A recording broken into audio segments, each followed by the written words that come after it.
दोस्तों रेलवे की पाठशाला में आपका हार्दिक स्वागत है। दोस्तों आज के इस वीडियो में हम रेलवे टेक्नीशियन भर्ती 2024 की बात करेंगे। दोस्तों जिन्होंने अभी तक फॉर्म नहीं भरा है वो बहुत सारे डाउट्स में हैं और लगातार यहाँ पर कमेंट कर रहे हैं। तो आज का इस वीडियो देखने के बाद आपके जो भी डाउट्स हैं यहाँ पर क्लियर हो जाएंगे। और एक कॉमन डाउट है जो लगातार आप सभी साथी लगातार पूछ रहे हैं कि हम ग्रेड 1 और ग्रेड 3 का जो फॉर्म है अलग अलग यहाँ पर भर सकते हैं। तो चलिए आज के इस वीडियो में डिटेल से यहाँ पर हम सब कुछ देखने वाले हैं। तो सबसे पहले हम बात करते हैं कि हमें टेक्नीशियन ग्रेड 1 और टेक्नीशियन ग्रेड 3 का क्या अलग अलग फॉर्म डालना है और क्या अलग अलग फॉर्म डालना है, तो क्या दोनों एक ही आरआरबी से डाल सकते हैं अलग अलग आरआरबी से। तो इसके लिए आपको जो है ऑफिशियल वेबसाइट पर आना है जहां से हम जो है फॉर्म ऑनलाइन करेंगे। तो अब हम गूगल पर जाते हैं और गूगल पर सर्च करते हैं rrbapply.gov.in। ठीक है, तो ये जो ऑफिशियल वेबसाइट है जहाँ से रेलवे की कोई भी फॉर्म निकलेंगे उनको आप फॉर्म फिल कर सकते हैं। यहाँ पर ऑलरेडी आपने अकाउंट बना लिया होगा तो आपको अप्लाई पे जाके ऑलरेडी अकाउंट पे क्लिक करना है। अगर आपने नहीं बनाया तो आप साइन अप कर सकते हैं। चलिए मैंने लॉगिन कर लिया है और यहाँ पर आप आएंगे नीचे तो यहाँ पर ऑनलाइन एप्लीकेशन का एक ऑप्शन मिलेगा और करंटली जो भी वैकेंसी चल रही है उनके फॉर्म आप भर सकते हैं। तो यहाँ पर देखिए दो नोटिफिकेशन इस समय चल रहे हैं। नोटिफिकेशन तो एक है लेकिन दो अलग अलग भर्तियाँ हैं। एक भर्ती है आपकी टेक्नीशियन ग्रेड 1 सिग्नल की, ठीक है, और एक जो भर्ती है वो टेक्नीशियन ग्रेड 3 की अलग अलग पोस्ट के लिए है। अब आपको जो है एक चीज़ क्लियर होनी चाहिए जो मैं आपको यहाँ पर बताना चाहूँगा। देखिए यहाँ पर दो अलग अलग फॉर्म हैं, यानी कि एक टेक्नीशियन ग्रेड 1 है, एक टेक्नीशियन ग्रेड 3 है। आप चाहें तो दोनों ही एक ही आरआरबी से भर सकते हैं, चाहे तो दोनों अलग अलग आरआरबी से भर सकते हैं। लेकिन ध्यान रखना दो फॉर्म भरने हैं। जैसे मैं पहले वाला फॉर्म आपके सामने आरआरबी अजमेर के ऊपर क्लिक करता हूँ और इसके लिए क्या करना पड़ेगा, नेक्स्ट के ऊपर क्लिक करना पड़ेगा मेरे को आरआरबी अजमेर करके, तो आप पूरा फॉर्म यहाँ पर भरना पड़ेगा। इसी प्रकार से मान लीजिए मैं टेक्नीशियन ग्रेड 3 का फॉर्म भरना चाहता हूँ तो यहाँ पर आपको आरआरबी चूज़ करनी है जिस भी आरआरबी से आप फॉर्म भरना चाहते हैं और आपको नेक्स्ट के ऊपर क्लिक करना है। अब चूंकि मैंने जो टेक्नीशियन ग्रेड 3 है उसका फॉर्म अजमेर से अप्लाई कर रखा है इसलिए मैं इसको चेंज नहीं कर सकता। लेकिन मैं आपके सामने टेक्नीशियन ग्रेड 1 का है भोपाल से करके देखता हूँ। तो आप चाहें जिस आरआरबी से फॉर्म भरना चाहें उस आरआरबी से फॉर्म भर सकते हैं। यहाँ पर देखिए भोपाल लिखा आ चुका है, यानी कि आपको स्वतंत्रता है। आप चाहें तो अलग अलग आरआरबी से फॉर्म भर सकते हैं, लेकिन इस चीज़ का विशेष ध्यान रखें दो फॉर्म भरने हैं और दोनों के लिए अलग अलग फीस पेमेंट करनी है। इस गलती को मत करना, अदरवाइज कहीं आप ये भूल जाओ कि एक ही फॉर्म भरना है। अब चलिए यहाँ पर आपके और भी कुछ डाउट्स हैं जिनको हम देख लेते हैं। पूछा है कि सर सेंट्रल का कास्ट सर्टिफिकेट नंबर डालना है या नॉन क्रीमिलियर का। तो चलिए कास्ट सर्टिफिकेट के रिगार्डिंग ये जो बहुत बड़ा आपका डाउट है इसको हम क्लियर कर देते हैं। पहली बात तो ये कि आपके पास सेंट्रल गवर्नमेंट का होना चाहिए ना कि स्टेट गवर्नमेंट का, और वहाँ पर दोस्तों आपको कास्ट सर्टिफिकेट नंबर डालना पड़ेगा। कास्ट सर्टिफिकेट नंबर आपको कास्ट सर्टिफिकेट के ऊपर मिल जाएगा, ठीक है, तो वो नॉन क्रीमिलियर का ही नंबर होता है बेसिकली, ठीक है। तो वहाँ पर आपको कास्ट सर्टिफिकेट नंबर मिल जाएगा, ठीक है, तो वो आपको डालना रहेगा।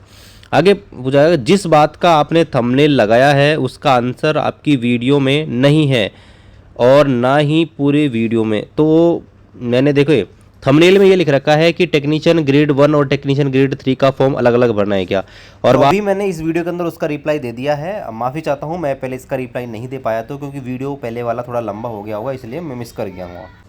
आगे देखिए यहाँ पर एक अगला कमेंट है और वो ये है कि ब्लॉक का कास्ट सर्टिफिकेट दे सकते हैं क्या। तो मैंने आपको क्लियर कर दिया है। आपको देखो ब्लॉक का मतलब ये है कि ब्लॉक से बना हुआ है वो चल जाएगा, कोई दिक्कत नहीं है। एसडीएम ऑफिस से बना हुआ है वो चल जाएगा, तहसीलदार से, डिस्ट्रिक्ट मजिस्ट्रेट से, लेकिन वो होना चाहिए स्टेट गवर्नमेंट का नहीं होना चाहिए, वो सेंट्रल गवर्नमेंट का होना चाहिए। बस इस चीज़ का आपको ध्यान रखना है, बाकी तो कोई दिक्कत नहीं है। आगे बात करते हैं।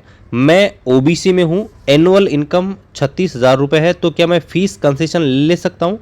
देखिए फीस कंसेशन आप ले सकते हैं, लेकिन आपको एक ऐसा सर्टिफिकेट देना होगा जिसमें आपको फीस जो है 50,000 से कम दिखानी पड़ेगी। तो देखिए आपकी जो फीस 500 रुपये लग रही है वो 250 रुपये लगेगी और 250 रुपये आपके सर्टिफिकेट बनाने में लग जाएंगे और कोई बेनिफिट मिल नहीं रहा। तो मेरे ख्याल से अगर आप रिलैक्सेशन ना ही ले फीस में तो ठीक रहेगा, क्योंकि इतने पैसे आपके सर्टिफिकेट बनाने में लग जाएंगे और टाइम और आपका ज़ाया होगा। तो मेरे ख्याल से आप नहीं लगाएंगे तो ही ठीक ज़्यादा रहेगा। आगे बात करते हैं कि सर कास्ट सर्टिफिकेट अपलोड नहीं हो रहा है। देखिए कास्ट सर्टिफिकेट जो अपलोड होने की दिक्कत है ना, वो आपको ध्यान होना चाहिए। कास्ट सर्टिफिकेट जो है उसका साइज का इशू हो रहा होगा, तो आपको कास्ट सर्टिफिकेट जो साइज़ दिया गया है ना, प्लीज़ का साइज़ वही साइज़ में अपलोड करना है। हो सकता है कि आप 1 MB का 2 MB का साइज़ अपलोड कर रहे होंगे, इसलिए दिक्कत आपको आ रहा है। तो आप ना साइज़ एक बार देख लीजिएगा कि जितना साइज़ का मांग रहा है उस साइज़ का है या नहीं। बाकी तो हमने डिटेल में आपको बता रखा है पूरा फॉर्म भरने का प्रोसेस, उसको आप देख सकते हैं। ठीक है, देखिए बार बार यही है। एक इससे रिलेटेड एक और डाउट है, क्या ग्रेड 1 और ग्रेड 3 अलग अलग जोन से भर सकते हैं क्या? देखिए ग्रेड 1 और ग्रेड 3 आपके ऊपर है, आप चाहें तो एक जोन से भर सकते हैं और आप चाहें तो अलग अलग जोन से फिल कर सकते हैं। लेकिन इस चीज़ का आपको ध्यान रखना पड़ेगा कि आपको 2 फॉर्म भरने ही पड़ेंगे। अगर आपके पास एलिजिबिलिटी है दोनों फॉर्म की तो आप दोनों फॉर्म भरिएगा। जैसे आप बीएससी अगर कर रखी है अपने फिजिक्स या मैथ में, तो आप जो है ग्रेड 1 का भी भर सकते हैं, ग्रेड 3 पीसीएम का भी भर सकते हैं। तो ये चीज़ ध्यान रखनी है कि 2 फॉर्म भरेंगे और दोनों आप चाहें तो एक जोन से भर सकते हैं, चाहे तो अलग अलग जोन से भर सकते हैं। ठीक है, आगे बात करते हैं। सर मैं एप्लीकेशन फॉर्म ओबीसी से डालता हूँ और अगर मेरा सिलेक्शन जनरल में हो जाएगा तो क्या फिर भी मेरी एक जंगल की है कि प्लीज़ सर एक वीडियो में, अब पता नहीं आप क्या पूछना चाहते हैं।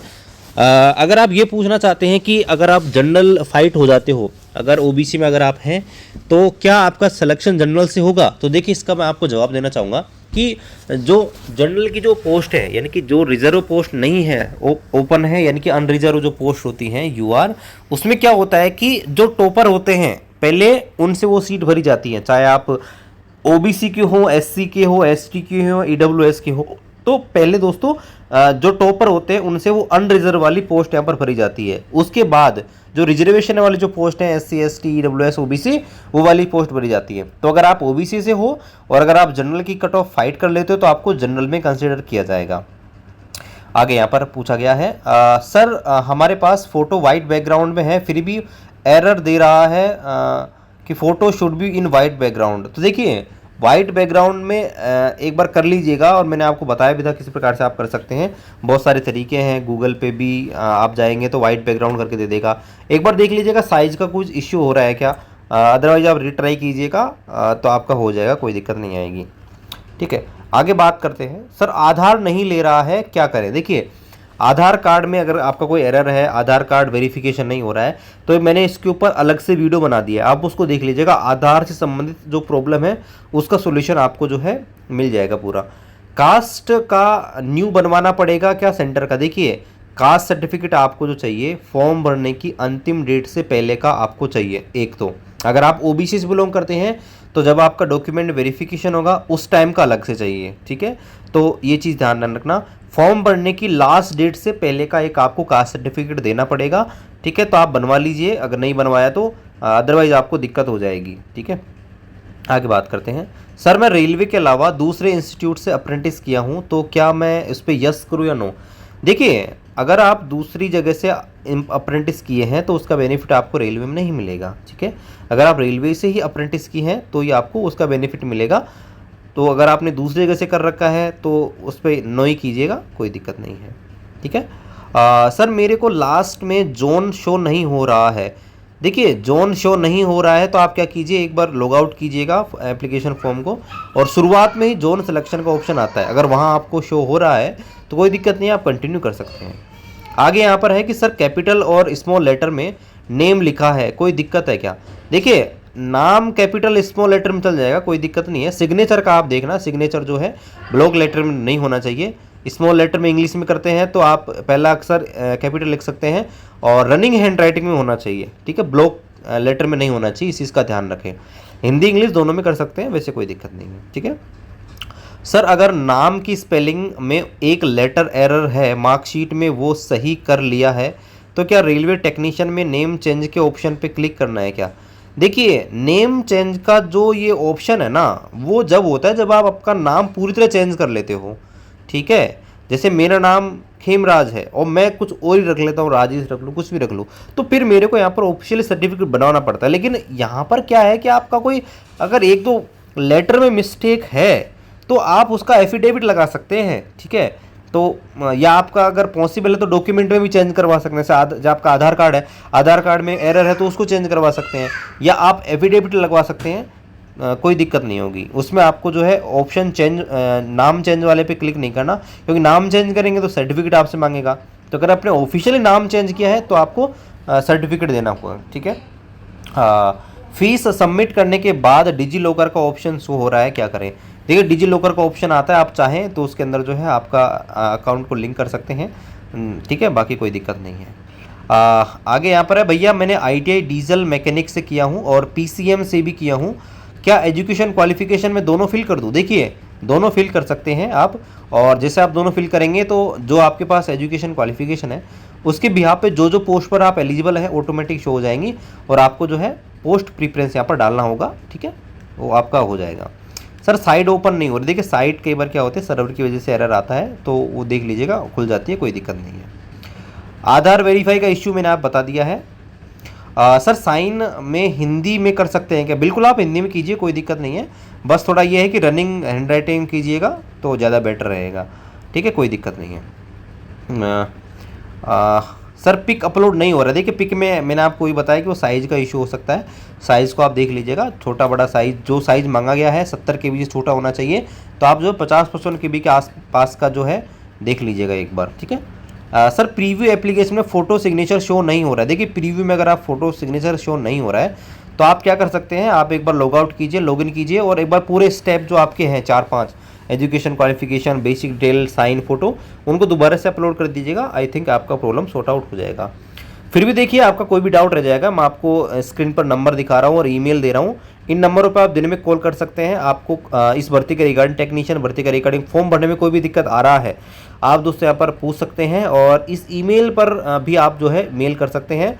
आपका कोई प्रॉब्लम हो रहा है तो उसका स्क्रीनशॉट लेकर ईमेल कर दीजिएगा, आपको जवाब मिल जाएगा। बाकी आप हमारे इस चैनल पर नए हैं, चैनल को सब्सक्राइब कीजिए, शेयर कीजिए, मिलते हैं अगले वीडियो में, तब तक जय हिंद, वंदे मातरम।